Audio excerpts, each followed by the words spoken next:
Good day, friends. I'm Kerry Dillinger. This is Bible Class Topics, and you're tuned in to Lesson 2 of 2, our expository study of James 3, verses 1 through 12. Did you miss the first lesson? Why don't you stop right now, go down into the description below, and I will have a link to study number 1. That will lead you right into this study today.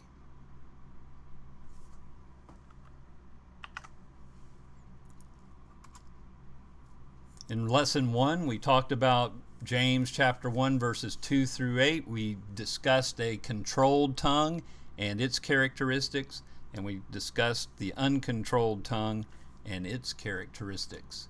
Today, we want to look at James chapter 1, verses 9 through 12, and we'll read those from the ESV right now.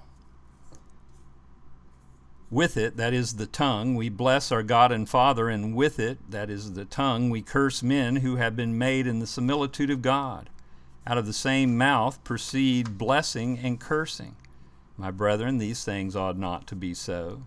Does a spring send forth fresh water and bitter from the same opening?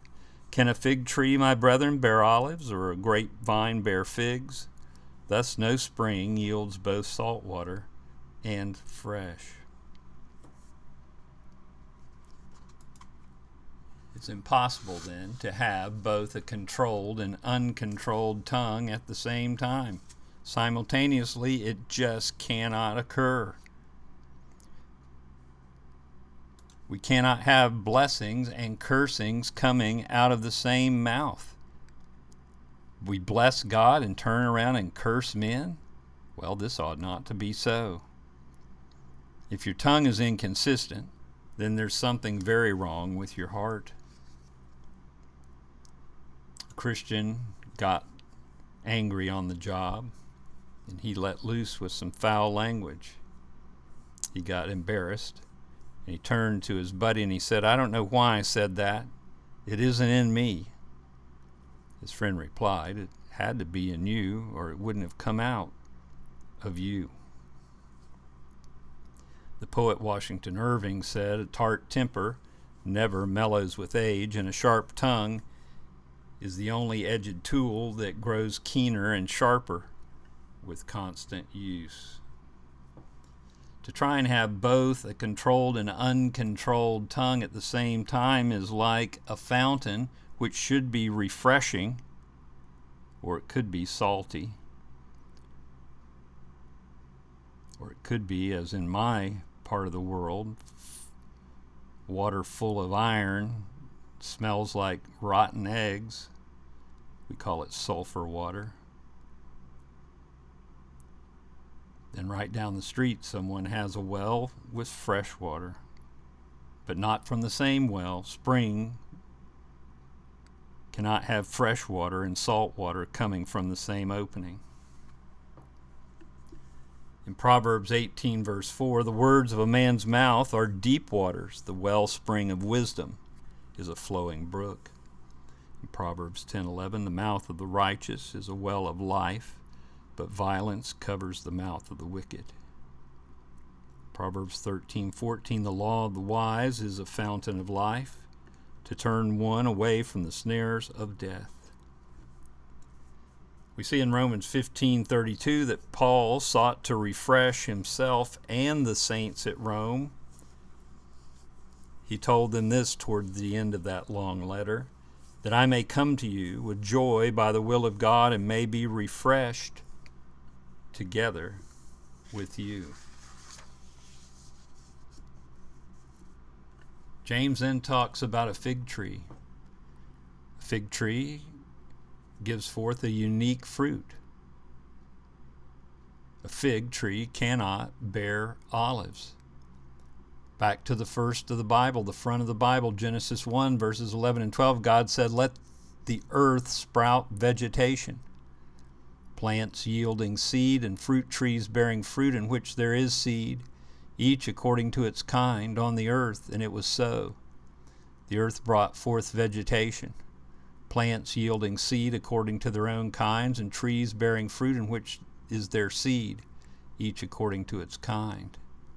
And God saw that it was good. The proverb writer said this in chapter 12, verse 18, there is one who speaks like the piercings of a sword. Meanwhile, the tongue of the wise promotes health.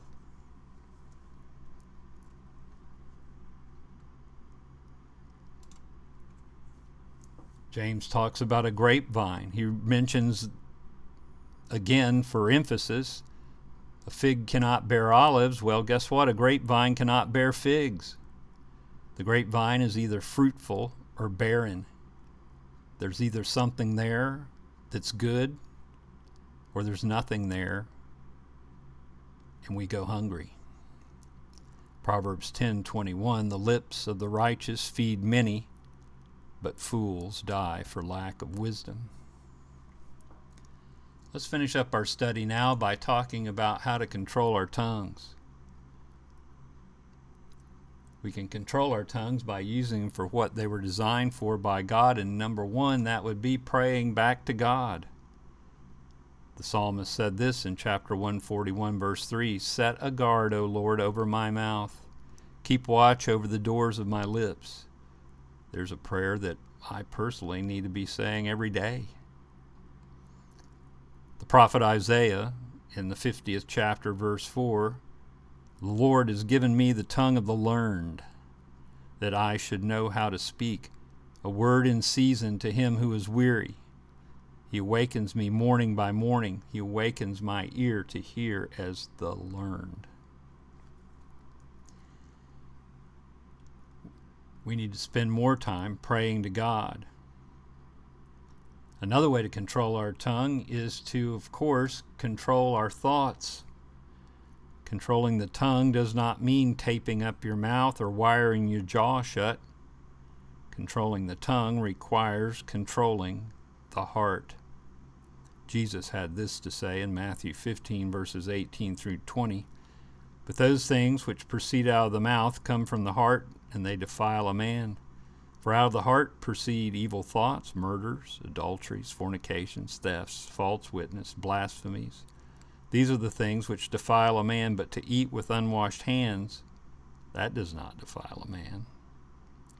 The proverb writer in chapter 4, verse 23, keep your heart with all diligence, for out of it springs the issues of life.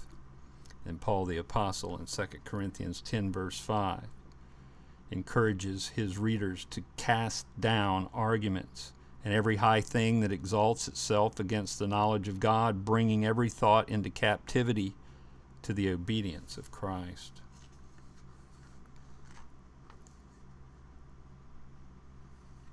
And in the close of the Philippian letter, Paul says this, finally, brethren, whatever things are true, whatever things are noble, whatever things are just, whatever things are pure, whatever things are lovely, whatever things are of good report, if there is any virtue, and if there is anything praiseworthy, meditate on these things.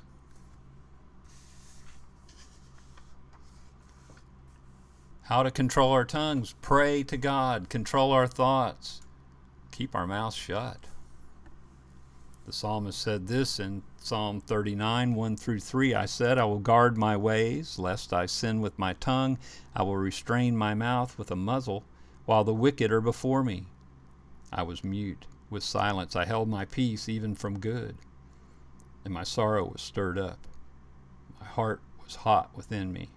While I was musing, the fire burned. Then I spoke with my tongue. The proverb writer said this in 17:27. He who has knowledge spares his words, and a man of understanding is of calm spirit. The Ephesian letter tells us this in chapter 4, verse 29. Let no corrupt word proceed out of your mouth, but what is good for necessary edification, that it may impart grace to the hearers. It doesn't pay then to say too much. Here's another verse from an unknown author. When you're mad enough to choke, for the word that stings the deepest is the word that's never spoke. Let the other fellow wrangle till the storm is blown away, then he'll do a heap of thinking about the things you did not say. Pray to God, control our thoughts, remain silent, think before we speak. Proverbs 10:19, in the multitude of words, sin is not lacking, but he who restrains his lips is wise. In chapter 14, verse 29, he who is slow to wrath has great understanding, but he who is impulsive exalts folly. Here's some words that we need to keep close in all of our vocabularies. Please. Thank you. I'm sorry. I love you. I'm praying for you. Our tongues are tied to eternity. Jesus said, but I say to you that for every idle word men may speak, they will give account of it in the day of judgment. For by your words you will be justified, and by your words you will be condemned. Matthew 12:36 and 37. May the Lord cut off all flattering lips and the tongue that speaks proud things. Who have said, with our tongue we will prevail, our lips are our own. Who is Lord over us? Psalm 12:3 and 4. For he who would love life and see good days, let him refrain his tongue from evil and his lips from speaking deceit. 1 Peter 3, verse 10. I hope these lessons on the tongue will be as much use to you as they are to me. The outline for this lesson is published at padfield.com, and the copyright is held by Wayne Greason.